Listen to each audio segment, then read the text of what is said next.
Hey everybody, it's Alex Williamson. Welcome to the Secret History Living Inside of Your Aquarium.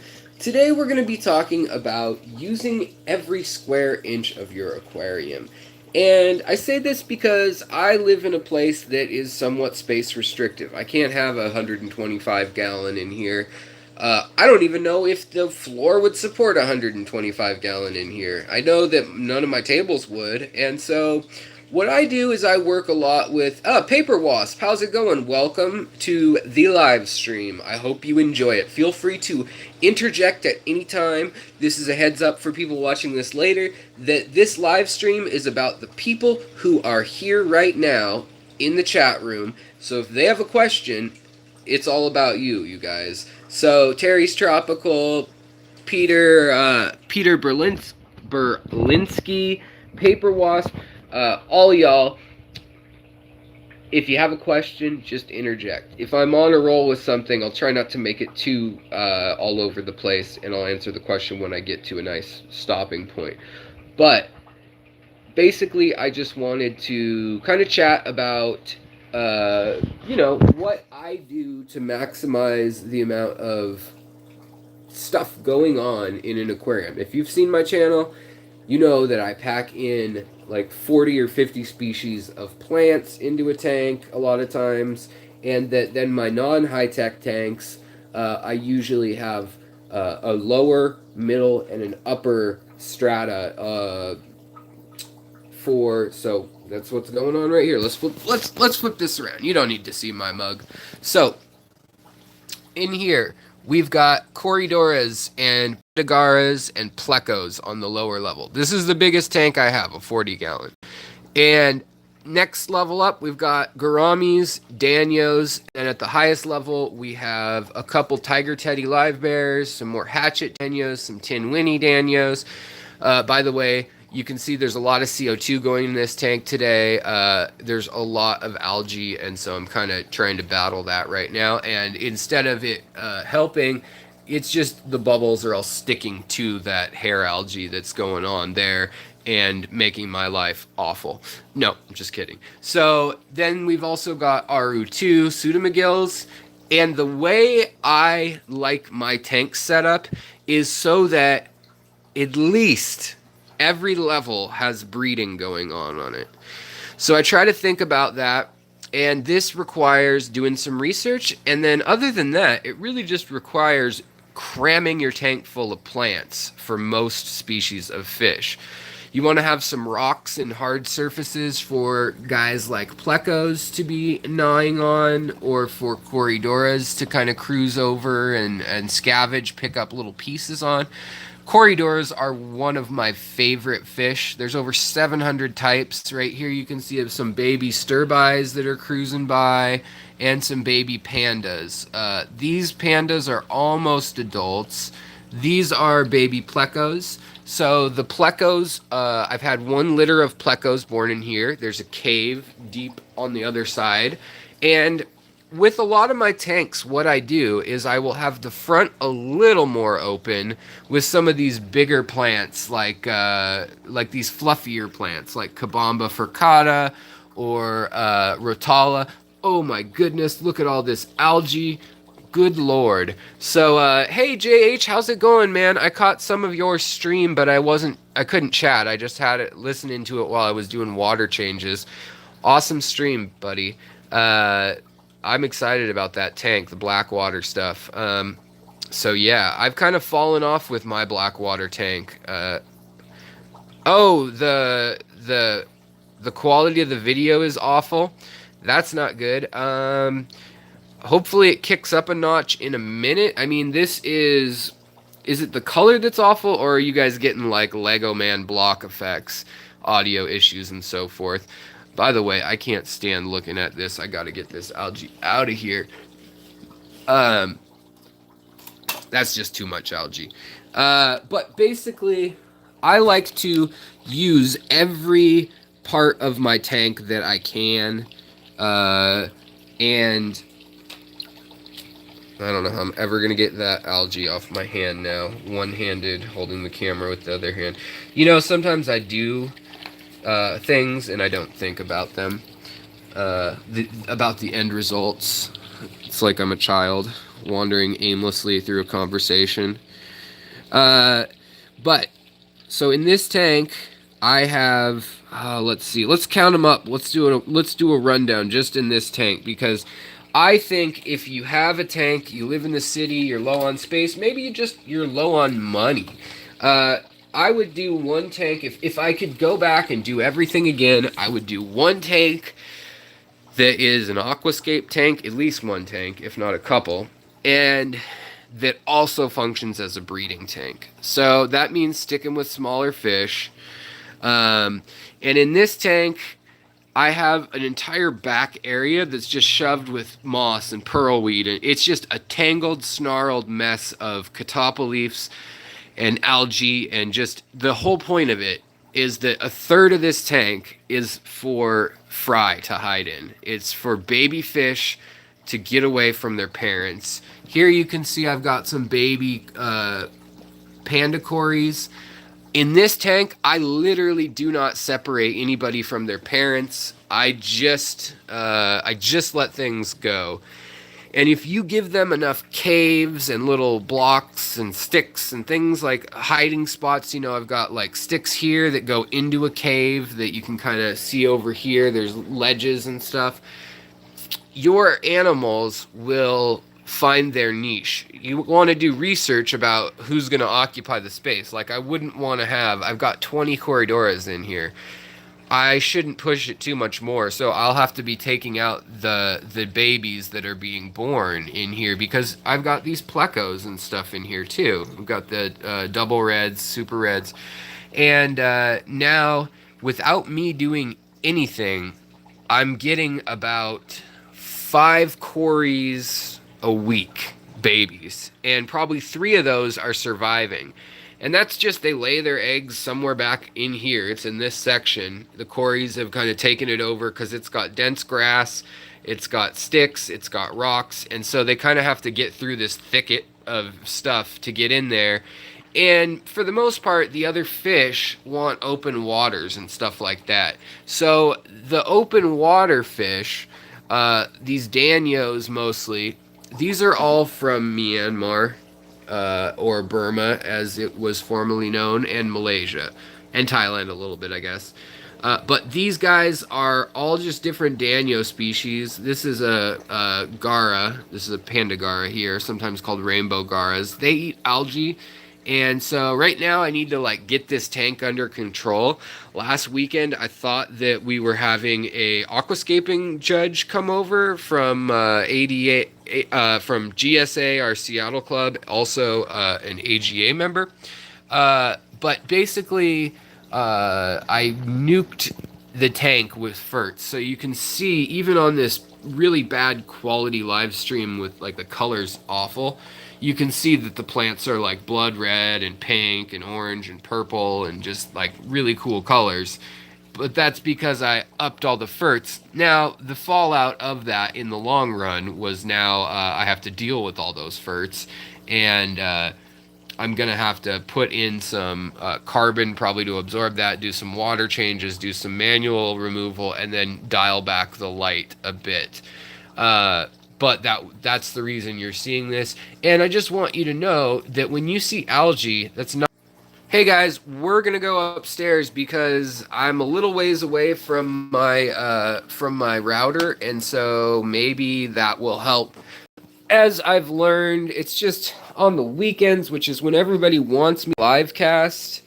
That's when the internet sucks here. And I've been calling the internet company and yelling at them, and no, I'm not yelling, but same deal with this tank. Before we go upstairs real quick, I just want to show you how every tank I've got cories, plecos, and shrimp chilling on the bottom. Then I've got live bears. This is a line of Lucas Brett's shrimp live bears, the rainbow live bears. Here I've got my own line that I've been working on for a couple years, and now this is my finished product. You can look at pictures on the Facebook or my Instagram that are way clearer, but it's a mix between a Japanese blue endler and a rainbow tiger endler.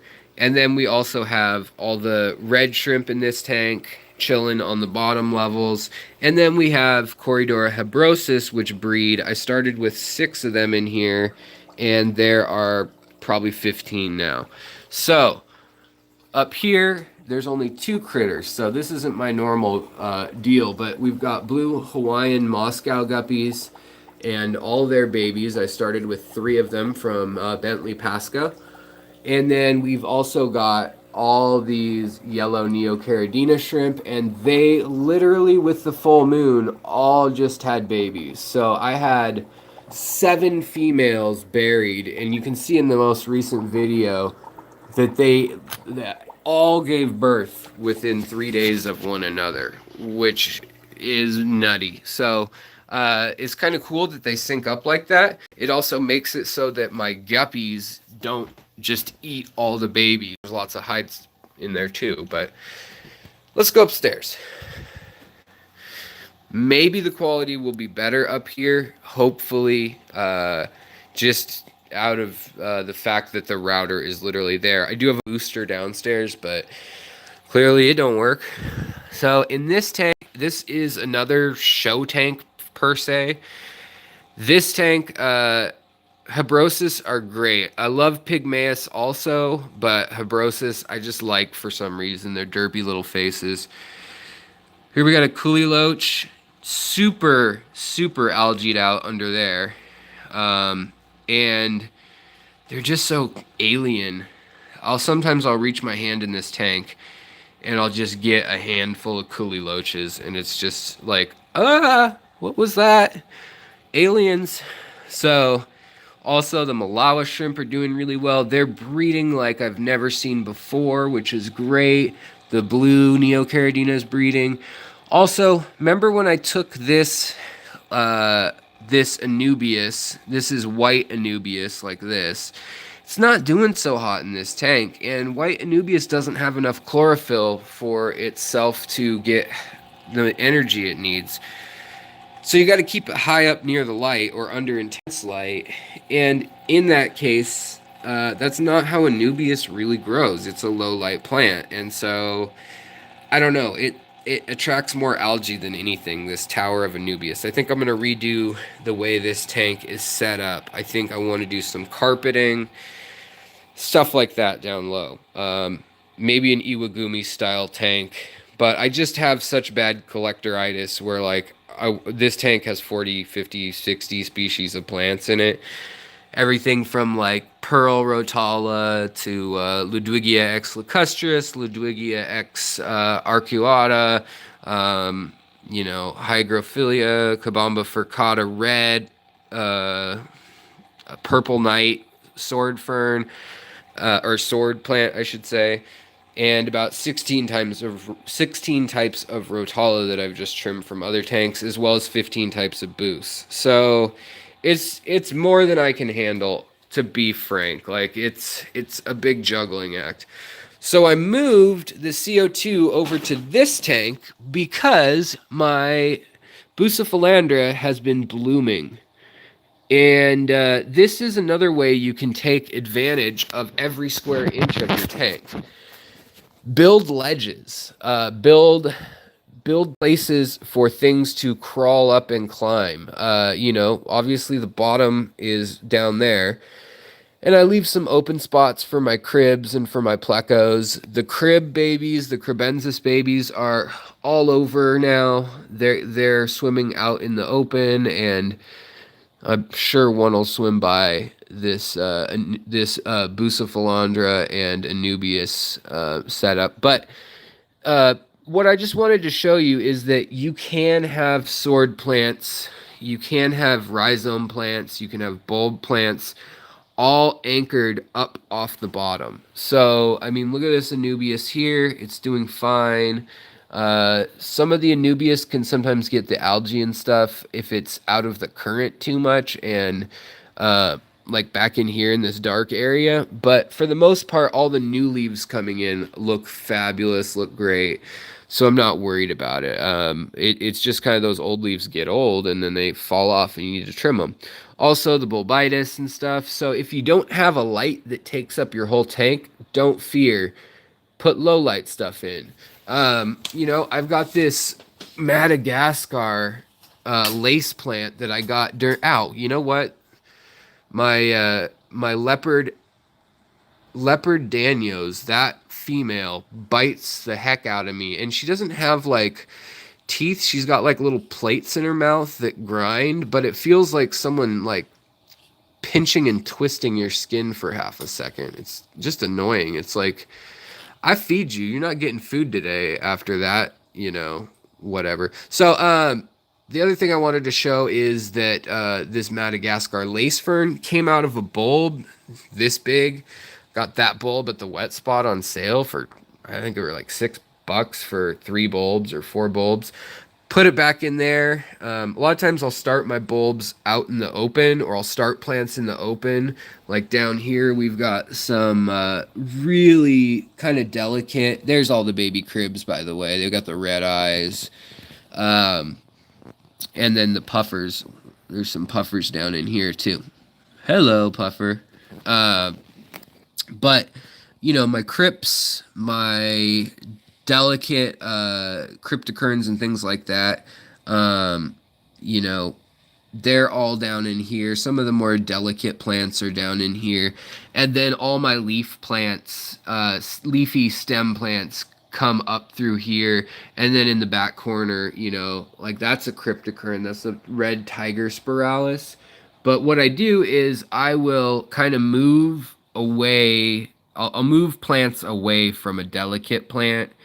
And I like to move my plants constantly. Other people like to do set it and forget it, especially if you have a truly dirted tank. You can't pull off what I do, which is constantly rearranging. Whereas here, every month, I can move things around and trim things and bring things in from other tanks, so on and so forth. But as I was saying, I've used a stick and then stones, and I've built a cave. And so there's caves that run from here and then up around, you can't even see the stone anymore, to here. And all they are, let's see if we can have enough light to check out the situation back here. All they are is like pockets between the glass and then black crepe paper. So that is, and then they have different entrance points and dirt because everybody likes a water-stained tank. But yet again, what I'm doing is I'm just creating as much surface area as possible. So it doesn't even matter how many gallons your tank is. Look at all the fish I have in here. I've got over 80 fish in here. It's supposed to be an inch per gallon. I've ruined that rule. But I have a 125 gallon filter, hang off the back, the biggest ones they make basically. I clean that out regularly with filter floss and bio rings in there. And then other than that, I have so many plants and I'm always trimming the plants, a corkscrew valve that grows quick. A lot of these, like the polysperma hygrophilia over here, grows super quick. And that just eats up all the fish waste fairly quickly. But it also allows for the fish to reproduce. So I have Corydoras born in here. I have the Pleco every once in a while will give birth in here. My lemon and citrus gave birth in here. Or I should say the two of them did. I also have had the Danios breeding in here as they were also breeding downstairs. My guppies breed in here. That's nothing to be proud of. Don't be proud of your guppies. They just breed. You put one in a box and you come back the next day and there's 80. I'm just kidding. Be proud of your endlers. Be proud of whatever makes you happy. That's what this hobby is about. Whatever makes you happy. Get into it, get nerdy with it, and love it. Let it take some of the problems off your back. So basically in the tank, it's not about the gallons of water.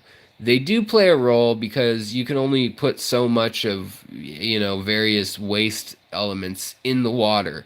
But what matters more is your surface area and your plant content.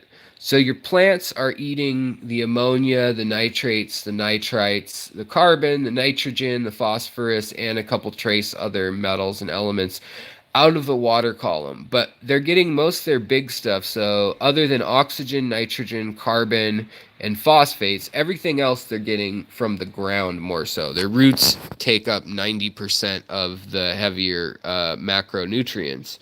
So, you need either root tabs or something like that. And even though you'd think, oh man, should I add more nitrates and that kind of stuff into a tank that's this cram packed? And my answer is yes, but make sure that you put them under a cap of, you've got like a layer of, in my case, ADA, then I've got a layer of fluorite and coarse gravel, and then I've got pea gravel at the very bottom. And I make sure that I put those tabs all the way in the pea gravel so that they kind of break down, they sit in the bottom area. It's not capped with clay or anything like some ADA tanks are you'll see are done online that way. I don't like that way because I think you get anaerobic bacteria. I think it's better to have a progressively less dense substrate with the top either being sand or ADA or something a millimeter, 2 millimeter in diameter. I think is ideal. And then that way, as the plants push through, there's not pockets of sulfur and things. But don't underestimate the walls of your tank. So in a tank like this that has weird dimensions, this was a custom bow front that I got for free from somebody who was done with it after they had it made. So they make a 37.5 gallon bow front, and basically the 37.5 bow front was an inch and a half too short and 2 inches too tall, or I mean too short for an alcove that a lady had in her house. And my buddy who makes tanks and takes care of tanks for people built this one custom. So it's like an extra tall and extra wide version of a bow front, which is kind of funky. Like, I don't know where he got the bowed glass and how he set it up. And because of that, I'm a little afraid that it may explode on me one day just because it's a custom bow front and their irregularity. They're not, 5 equal sides of glass. In any case, that gives it a ton of surface area, the fact that it's extra tall. Same with like a 20 long rather than a normal 20 gallon. When you get those weird shapes that are extra long or extra tall and they're the farther away you get from the shape of a cube, or ideally a sphere actually, would have the least amount of surface area for the volume contained. But we want more surface area because that's where all the good bacteria hangs out. And so even if you don't like algae's there, bacteria's there, fungi's there, all these little things, little teeny creatures, plankton, that's all in your tank. And, the more surface area you have in a tank, the more you can bend that inch per gallon rule. The more plants you have in your tank, the more they're going to clean that water. And then the better filtration you have, you can bend that rule. If you're changing your water 100%, every day, you can have like 500 fish in this tank if you wanted, short of them biting on each other and, the questionable morality of that. But for me, I go by, one, their health, and two, if they're fighting like over nothing. They fight at feeding time because they're fish. But, yeah. Let's see here. Let me look at some of the questions. Royal Whiptails, Adolphi, and Green Neons, and German Rams. That is a nice tank, Pete. I'm excited. If you have pictures of that, share them on the Facebook group. I would love to see that South American tank. King Tank says, I have what looks like ick. I have aquarium salt and already slowly raised the temperature, but I want to know before I put the aquarium salt in the tank, will it harm my blue lobster? I would move the lobster. Uh, and yeah, I would move the blue lobster. It depends on how much salt you're talking. If you're talking like a teaspoon of ocean salt with minerals, like you'd get from the aquatic marine ocean tank stores, then I wouldn't sweat it too much. A lot of fish can take a little bit of salt if they have the minerals and buffers in the water, like calcium, a little bit of calcium carbonate, and things like that. Uh, but with the inverts, it's always a tricky call. Inverts can be touchy, they can be sensitive.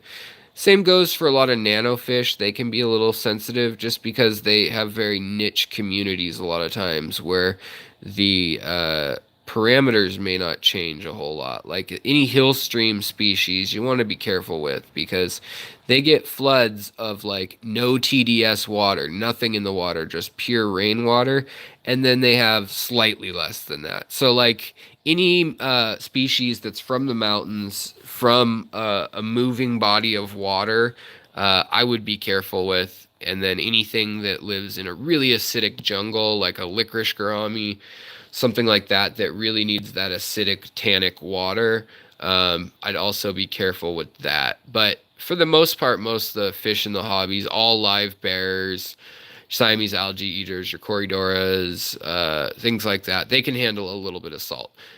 That all being said, I would still prefer to see or recommend a salt dip for your the worst affected fish, and anything over 84.2, I think, is the like for sure cutoff, but realistically about 82 or 83 degrees will save that. Now, you need to double check whether your crustaceans can withstand that kind of heat because crustaceans have a hard time regulating their temperature, and it totally affects the speed at which their body and organs process, and they can get basically an overactive metabolism, and it can kind of cook them within their shell and cause renal functions, things like that. Basically, their blood, so to speak, to back up with toxins and things that they can't rid themselves of quickly enough.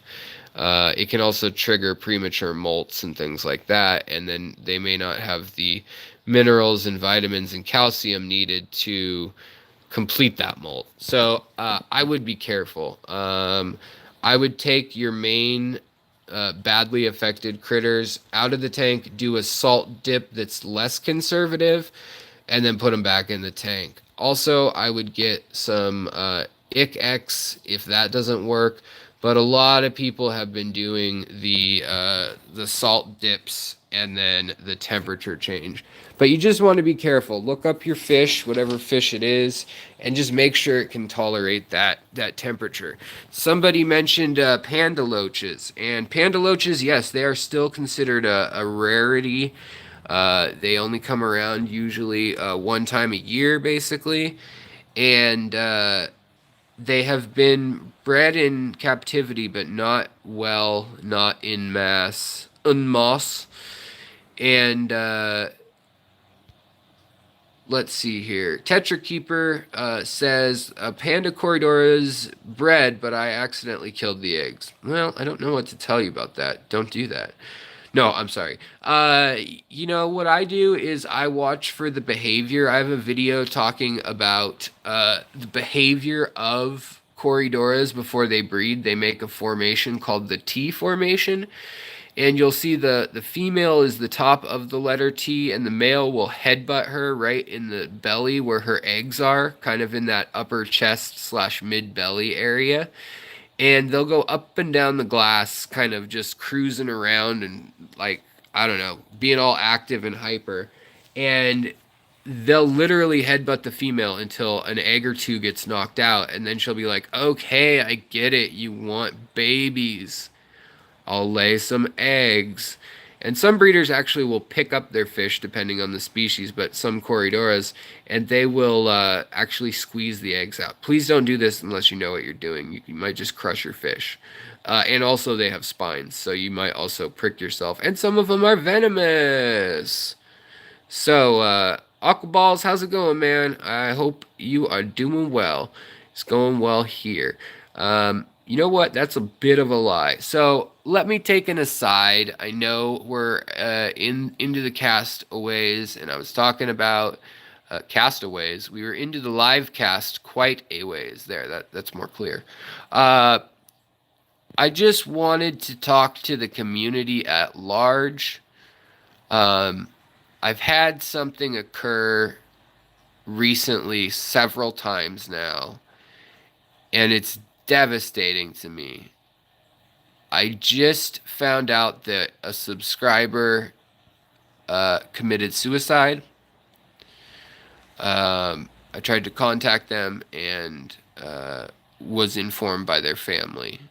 So, what I want to say is, I know that there's a lot of fish keepers. There's a lot of people. It doesn't matter where you go, but fish keepers tend to be either meticulous or, maybe escaping their stressful day, like creating this beautiful world of plants and fish and behavior. It's an escape. It's watching the beauty of nature in the city or in the suburbs and from the tropics into your dark and dreary. I mean, look at this place. It's like, it's even with the windows open, it's dreary in here. And there should be a ball called the sun, a ball of light right there, and it's just rain and snow.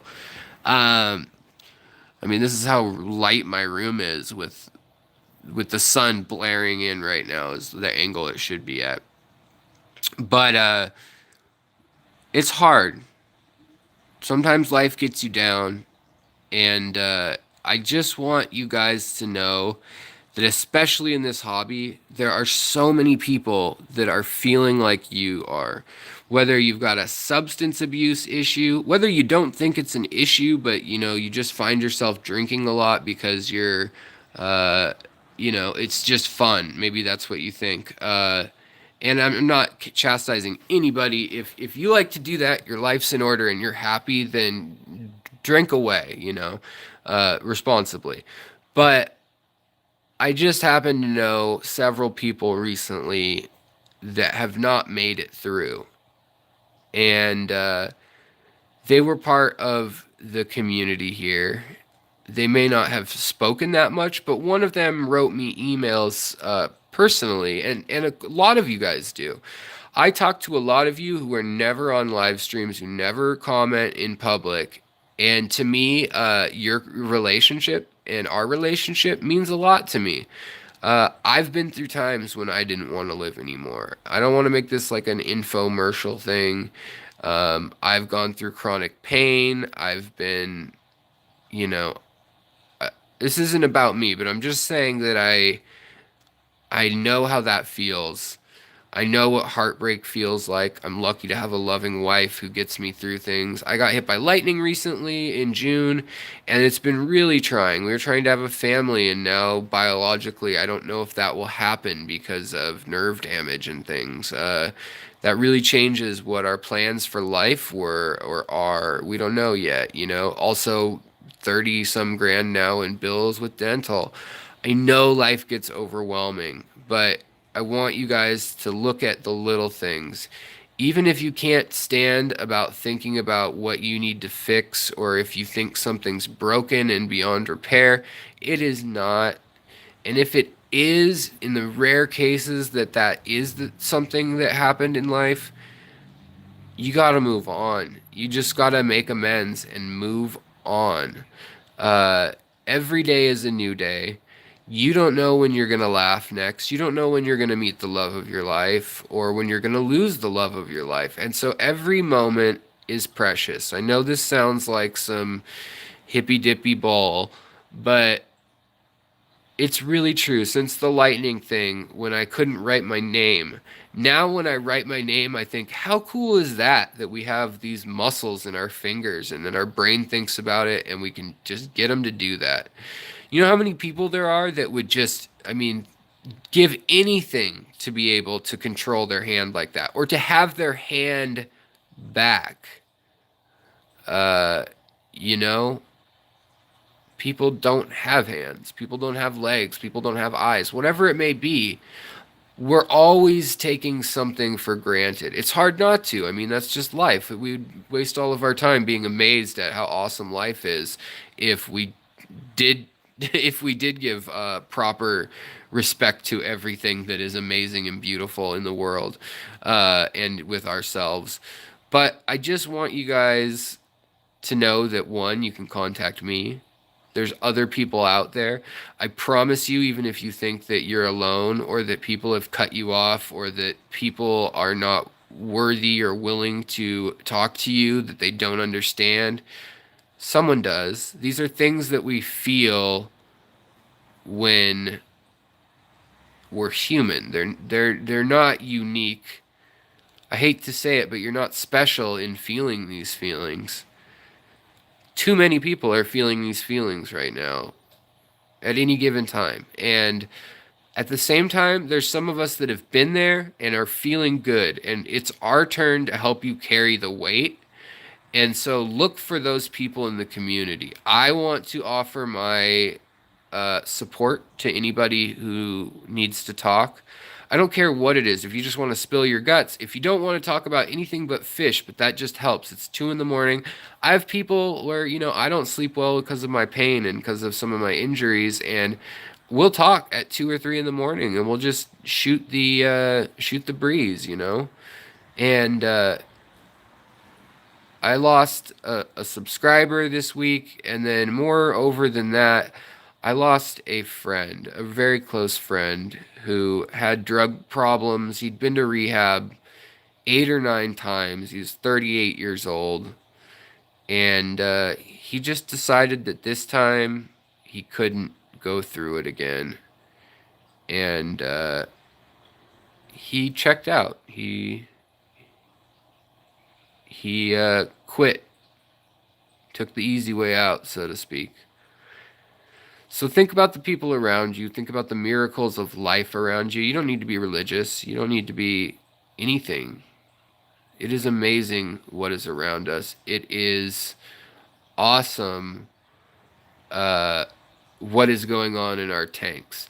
That's why I want to understand, what is the chemical reaction going on? What the heck are these fish doing? Here's another good one. What is a shoaling species versus a schooling species? I was going to do a whole video on this. Well, a shoaling species is when strangers in a group won't necessarily get together. Whereas a schooling species, any stranger in that fish species can hop right into a group that they've never been with before, and there are rules. There are these algorithms, for lack of a better word, where you always follow the fish to the right, the one who's a little bit above you and to the right. And when they turn, you turn, and you can take the lead, but you need to be coming up from the left, or whatever it may be. There's like a simple set of rules that can predict these incredibly detailed patterns. It's called emergent or swarm technology or information.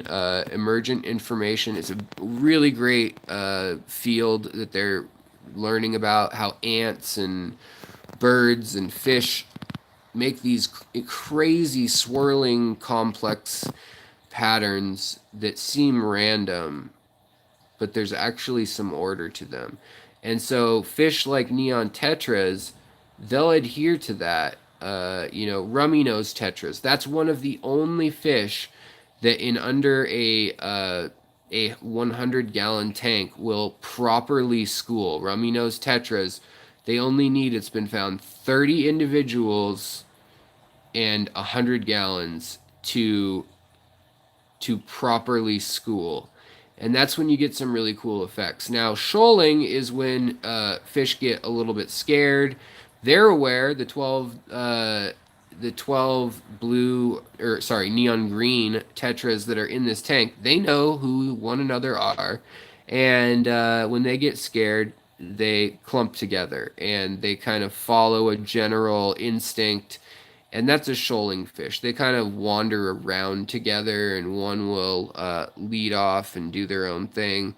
Whereas a schooling fish will clump together. They act as one organism almost in order to confuse the things that are trying to eat them and harm them. Things like that going on in your tank. They're mind blowing. It took scientists 150 years of pondering and trying to figure out equations to fit that. And that is another way to make the most of your gallons of your tank, is to pick interesting fish. Hey Bob, how's it going? Another the Z, how's it going? Aquaballs. Thanks for reminding folks to hit the like button. Always good to see Bob. If 100 people put their problems on the table to trade, and after you looked around, you would have most likely keep what you have. Yeah, exactly. New England Endler, you don't know what everyone else is dealing with. And when you're really depressed, you often feel like the weight of the world's on you. It would be easier to just not have any problems, make it go away, go to heaven, just not exist. Whatever it is that you believe happens when you die. But I just wanted to say, and screw it, I won't say his last name, but to my friend of 20 years, Sean, I miss you. I don't know what good can come from you killing yourself, but part of it is that I'm here for you guys. If you guys, you don't know me necessarily, I don't know you, but if you're up late or you're up early, whatever, and you just got broken up with, or maybe you don't know why you're depressed, maybe it's just chemical, feel free to contact me. I'm here. There are resources for you. There are other people. The Facebook group is a great way. Now, I'm not saying to come in there and whine all the time. It's not like that about little things. But if you're really needing help, please, please call me any time, night or day. Email me, and I will call you if I am able to see that message, because I didn't answer the phone the last time Sean called me. And to hear that a subscriber of this channel and others also passed away, and I was asked not to say their name by their family who emailed me, and so I'm not going to, but I want you guys to know that this hobby is healing. Nature is healing. Just look at the little beauties in your tank. Make the most of every square inch, every gallon. Biologically, your tank will do better when you stuff it full of plants. But do the research. It's fun. Figure out what plants grow to what size, what fish do what behaviors, what do their colors look like as they mature. I love this yellow pleco. Every time I look at him, I smile, even when I'm having a really, really crappy day. Um, and, there's been some really crappy days lately. I've gone through bouts of losing friends to addiction and drugs a lot, and that part of that was a world that I used to be in in high school and after, where I kept in contact with some people who made some poor choices that I was friends with growing up. But this makes 13 close friends I've lost now, and I will take all the energy I have to talk to any stranger who needs it. I've had two people write me since this channel has existed saying that they just wanted to talk about fish so that someone was talking to them. And they went to sleep, and then they thought about the next day, and they were like, life is stressful. It's tough right now, but I'll get over it. And that's the key. There's always a tomorrow. Even if you're in pain emotionally, physically, there's always something that you do have that others would kill to have. You know, the ability to walk, the ability to see, whatever it may be. Find joy in those things. It doesn't require religion, it doesn't require money. Just be happy to have some of the things you have and try to get outside your own head for a minute. Do something nice for someone else. Talk to someone else who's worse off than you. Try to help them. I know this is a rant, but I'm kind of emotional tonight, and I just wanted to say to Sean's family, if they're watching this, I love you guys. I'm thinking about you. And to my close friends who also watch the channel and things, it came out of nowhere. No one expected this. There's a guy whose life wasn't put together well for years, and the last decade he's been doing great. And out of nowhere, he disappeared from groups of friends. And you know, just call your friends that have been off the radar for a while. Make sure they're doing okay. Maybe if you're not super into fish, you're probably not here, but introduce your friends to, just make them sit and look at a fish tank and try not to smile for like, make them sit there 20 minutes. Maybe they'll get into it. I don't know. But yeah, hugs to all of you guys. Nature is healing. And I know this is off, you know, off the subject of making the most of your aquarium, but it's not. That's what these aquariums are to me, you know? I've got chronic pain, I've got stress just like everyone else. We've all got issues, and these little miniature worlds are my escape. They are the beauty that I get to check in on every day, that I am honored to be able to take care of the creations or the mutations over billions of years to get to this point. Whether you believe it's God, whether you believe it's evolution, whatever it is incredible the way that, you know, these shrimp function, the way they swim around, how their locomotion works, how they give birth. There's a video last night I uploaded of a gold sakura yellow shrimp. Literally, I was watching as it moved its cells that are eggs, its empty eggs, into a birth canal that had sperm from a male shrimp that had been doing this insane dance all afternoon, and they created life literally in front of me. And that is going on in any balanced tank in the country. It's probably going on somewhere. So please look for the beauty, look for the renewal, look for the plants flourishing. Look at how you can make your plants flourish. Forget about your troubles and try to project onto someone else who's hurting, or your plants that need work or whatever. Make these little goals. For me, sometimes I can't think of anything positive that is coming for weeks or months.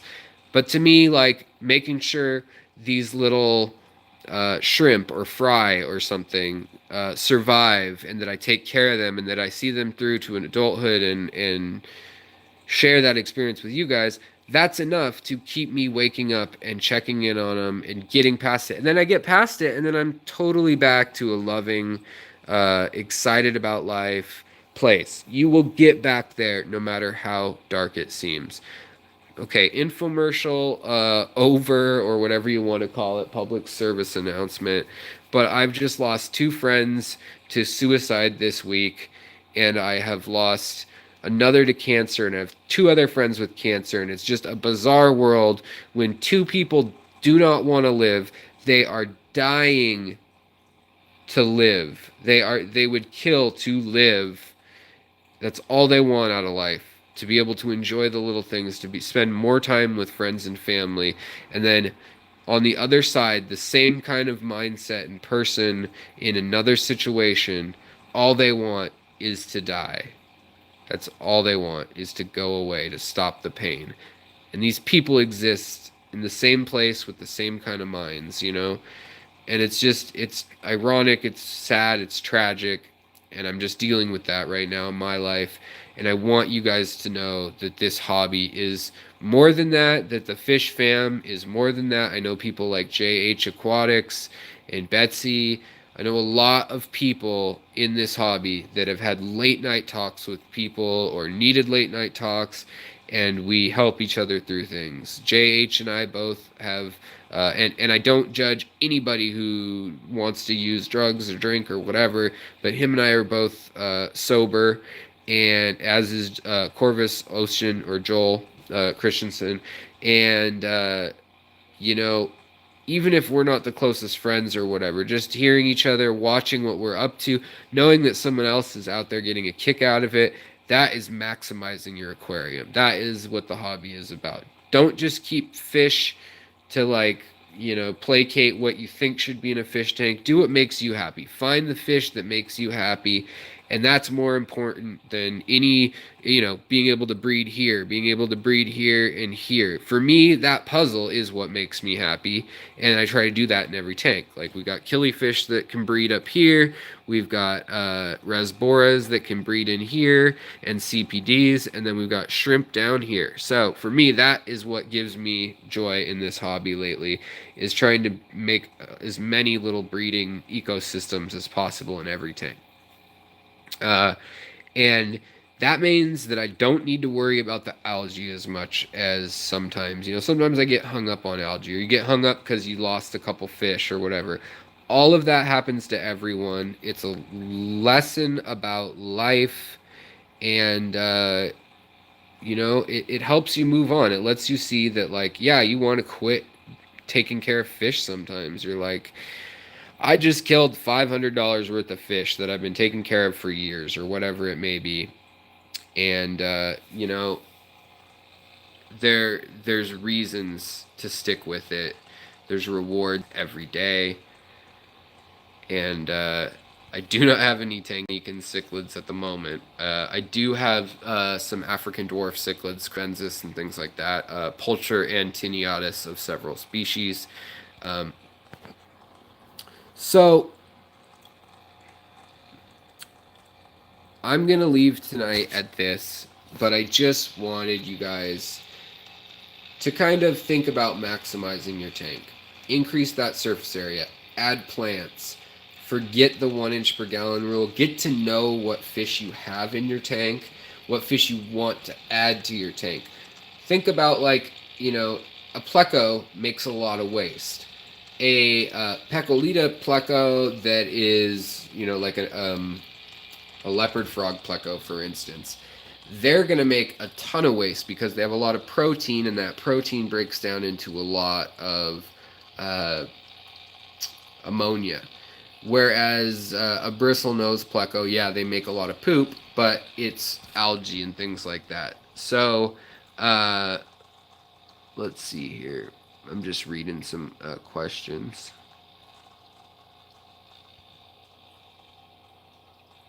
Oh, cool, Aquaballs. Congrats on what you're breeding. But yeah, that's the key, is to maximize your surface area for good bacteria, maximize your plants. They don't need to be fancy plants, but whether you have floating plants or just quick growing plants to suck that extra nitrogen and nitrates out. Oh, I'm foaming at the mouth. I need a Dr. Pepper. And then your plants that you want to grow for prettiness sake, for the hobby, for collecting, whatever. But you'll have those safety valves where you can kind of take out your plants if you have a bunch of nice fancy plants that are taking care of everything. Then that works well. But like for me, I actually really like this polysperma. You guys can't see it well. Well, now you can see it. You guys see how pink that is? I think that's a really cool plant. Here, it looks like garbage because YouTube's algorithms with my phone suck. But same with the Kabamba furcata. It's like a peach and orange and red. Yeah, the super red Ludwigia that's tucked down under there looks rad.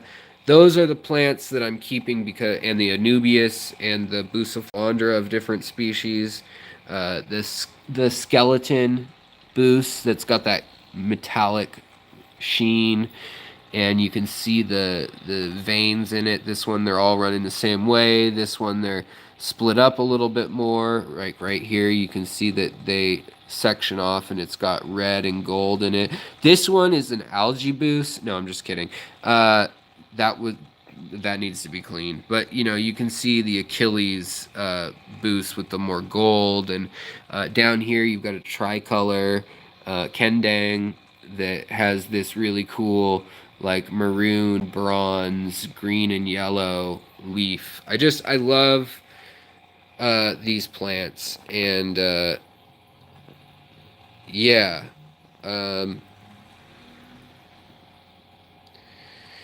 let's see, one sec. I'm trying to see. Oh, okay. LOL little face has. I have some super red Ludwigia. It looks badass. But the new growth is coming out green. Any thoughts? I think that it wasn't fully submerged, that you have a Ludwigia. It may be a super red. It may just have red hints. But I'm guessing that it was immersed before and that it was getting higher amounts of CO2, oxygen, and nitrates from the atmosphere at large. And then when it's got submerged, now it's in shock. So I would let it grow out a little bit longer, see if that red returns. With Ludwigia, you can give it a little bit of iron. That oftentimes helps. And then phosphorus is another thing that will help, as well as light. So the higher light you have, the less it needs that green chlorophyll for energy. And that's what it's trying to do right now. Is water is so high stacked on top of that plant compared to just being in the air. And it has to make it through the light, and it scatters the red wavelengths of light and the blue wavelengths of light differently. And so that red is a response to filter out certain wavelengths of light to be getting the most bang for the buck of the plant, because green, for most cases, is the easiest light for it to reflect off, and it is absorbing all the other wavelengths.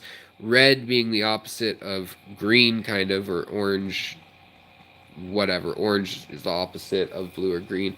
But it's the complementary color or contrasting color too, and that allows it to be sucking up the light more effectively. So if you have two lights or another light, if you can get more light on it, it won't need that green to suck up light. It can have the red, which is like a winter color, when it doesn't worry about light anymore. Same with like this polysperma hygrophilia sunset.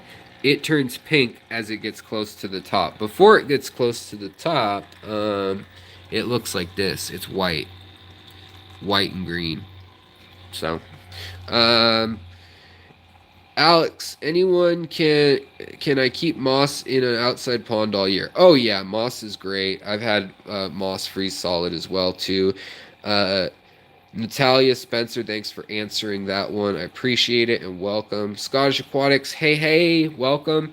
I am headed out. You missed the motivational talk where I probably lost a lot of people, but I'm going to say this again at the end. Thank you guys for watching. Thank you for going through the back catalog. Please comment on what you'd like to see, what you want to learn about, what history you want to know, what biology you want to know. If you want to see how I do something, how I'm breeding certain fish, things like that. I'm always switching it up. I'm always trying to do something new. I'm looking for folks to interview who are experts in the hobby. And then, other than that, keep your heads up, and if you need help, if you need to talk to someone, do it. Talk to your friends, talk to your family. If you feel like you can't reach out to them, talk to me, and I'm serious, because we can't lose any more kind-hearted people that can be saved. So if you're having issues with mental health, with suicidal feelings, or with substance abuse, I'm not here to judge. I understand. You don't need to be clean to talk to me. I'm not on some high horse. And message me if you need to, if you're feeling hopeless. Look to your tank for inspiration. Look to nature, birds, animals outside, the weather, the clouds, the sun, the rain on your skin. The fact that we have the ability to sense and feel those things, where people who've been in accidents and are burned can't see, can't feel parts of their skin. Every day is a miracle that we let go by. And I know it gets overwhelming, and of course I forget that sometimes. You feel bummed, you feel like you've lost someone you love or something like that. But there's more love out there, there's more magic out there to happen, and you just got to keep getting through each day, even if you don't want to today. And this hobby is a really good way to do that. So stay safe, enjoy your hobby, and exactly, Mr. Science Geek, 30 minutes of watching nature a day has been shown to rewire the way we interpret the world. We can't live in cubicles or in a hierarchy where there's people making a bunch more money and less money, and you see homeless people and people in mansions. That doesn't happen in the natural world. It's just, it is. And you can interpret it however you want. I mean, there's survival of the fittest and there's rough things that go on in the natural world, but it's all on a different level than the human experience and what we have culturally. So get outside of our culture, try to understand the culture of your fish, and that is how you can maximize every square inch and every gallon in your tank. Thank you guys for watching. Big hugs. And if you are also around to help anyone who wants to talk, please join the Facebook group. Subscribe to this channel and, let people know. Put it out there that you're there to help them with their aquarium. There's really brilliant people watching this channel. There's new people that need help watching this channel. So let's just do it. Let's be a community, and I will talk to you guys later. Take care of each other and take care of yourselves. Big hugs to everyone, and I'll talk to you later. Good night.